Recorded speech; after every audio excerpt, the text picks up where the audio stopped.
Welcome back to Other Opinion, the topic-based panel debate where Russian and foreign business people discuss business affairs in the Russian Federation. Today's topic is digital money, and we have a special interview today with David Birch. He's the founder of Digital Money Forum in London. Let's have a look. I think it already is vanishing in some places. If you look at some countries, particularly, for example, in Scandinavia, Iceland and Norway and Denmark, the use of cash as a circulating medium of exchange is already very low. In Iceland, more than 90% of all retail transactions are already non-cash. And even in a country such as Norway, which you would regard as a very regular and law-abiding country, probably 2/3 to 3/4 of the cash that's in circulation is not used for retail transactions. It's used purely for what we call the grey economy, to avoid taxes and so on. So in many countries, there isn't very much cash used in retail transactions already. But will it vanish completely? I think yes, but I think this is some time away. In many European countries, governments are already restricting the use of cash for transactions. Starting in January next year, for example, in Greece, the limit on cash transactions is to be reduced to 1,500 euros. I think in Italy it's already perhaps 5,000 euros. And as those limits come down, people will stop using cash. They will start using electronic payments. And when I say electronic payments, of course, what I mean is mobile payments, because it's the ability of the mobile phone to make payments and to take payments which is really going to get rid of cash. So in other words, it's not, as it turns out, ATM machines and kiosks and credit cards and debit cards that will get rid of cash. It's actually the mobile phone. Well, this starts to be very interesting, speaking about mobile phones. Evgeny, today you are a kind of consulting to banks. It's correct? Consulting, and we supply solutions. Supply solutions. But do you start thinking about solutions with mobiles, with banks, or not? Yes, we do. I think it's still relatively new technology, although I think the common sense says that it will be very big. So if we speak about conventional e-money like debit cards, credit cards, ATM, which is also replacing cash, this is a huge established business dating back several decades. Well, mobile banking is developing rather quickly, a lot of pilots around the world. But I would not say that it's large in absolute terms. So I think if you calculate the value, the amount of money going through mobile phone payment systems, it's still quite small. It's definitely less than 1% of overall e-money. But clearly, the fact that everyone on the planet almost, like the proliferation of mobile phones is a lot higher than of credit cards, debit cards, bank accounts. Like in Russia, I think we have 1.1 SIM cards per person. Therefore, of course, it's a very mass and convenient mechanism to deliver payment services to population. So it should develop. But I think there are some problems. Well, one is there is no common standard yet, and there are a lot of pilots in various areas run by different technologies. So I think the industry and the world is still to derive to some common technology, after which it will start developing a lot quicker, because it will all be interoperable and sort of international payment mechanism. But yes, absolutely, nobody can discard it. I think it's the way to the future, so this we believe also.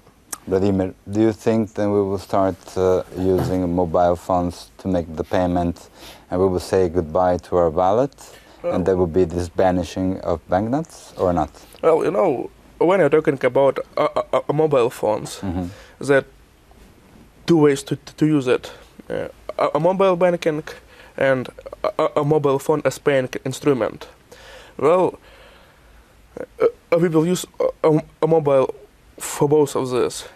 For banking and for paying with NFC technologies, RFID, and maybe two-dimensional barcodes. But the amount, I think, won't be so large in the near future. Eventually, it will develop maybe in 10 years' time. You know why I ask you this? Because I'm living between two countries, Russia and Italy. If with this mobile I use and I pay, does it mean that I need another mobile to use in Italy? or I could start using the same mobile? Well, that's the problem right now. You need different mobiles, or different SIM cards, and like different bank accounts, different bank accounts, currencies, different currencies. Yeah. Twice everything. So I think the credit card is very convenient way for paying things. You can have a lot of them. They're small, they're reliable, they fit in your pocket.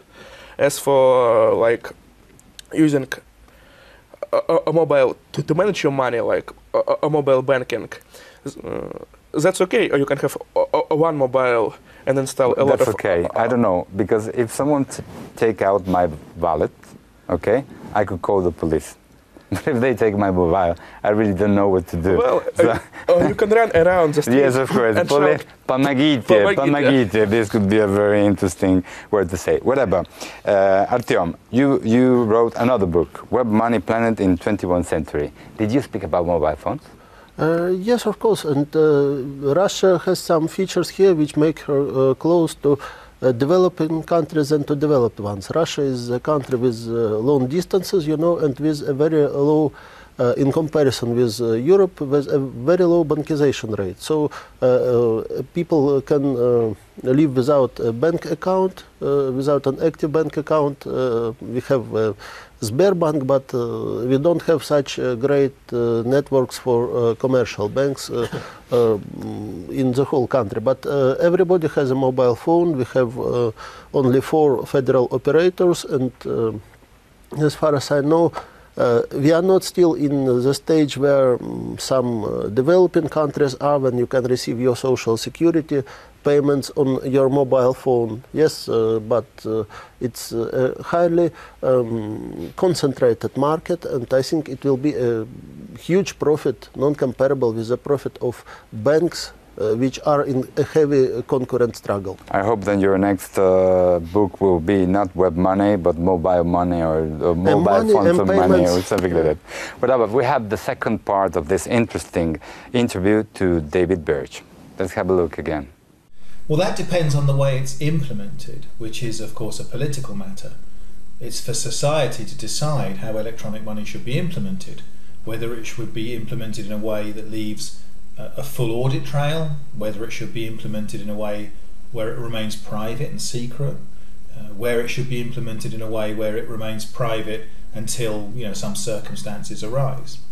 The technology can do all of these things. In fact, the cryptographic techniques, the security techniques for doing this, are quite well known. So it's really a question for society to answer. What kind of electronic money does society want? And then technologists can easily implement whichever kind of electronic money society would like. Personally, I favour more privacy for smaller transactions, but obviously there must be a system whereby, for example, if a crime has been committed, then the authorities can go to a court to obtain a warrant to obtain financial details or financial records of transactions.